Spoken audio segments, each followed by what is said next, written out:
Will you be watching Crony Senpai's blended sandwich taste test on stream? I know she thinks it's funny, but I think she's actually going to throw up. I think she's actually going to throw up because, and this is something that people, because some people just eat food that tastes good and they're like, oh, I know food, right?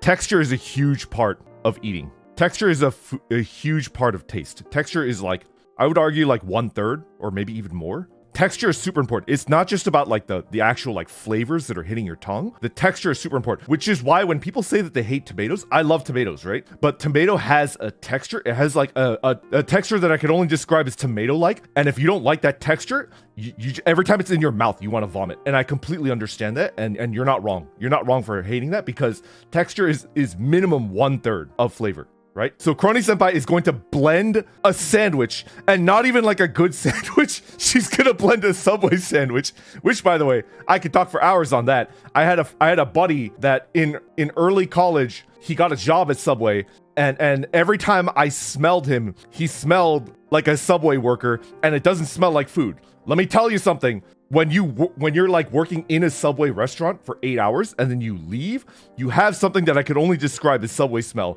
and it's not the smell of food. It is absolutely not the smell of food. It smells like burnt plastic. There's something there. It's like, it's not food. And it's like, what is inside of there that it makes you smell like that? I'm gonna tell you something.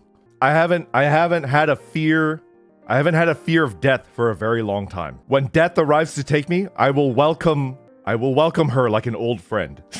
When death comes to take me away, I will welcome her like an old friend. But Crony Senpai has put the fear of death in me.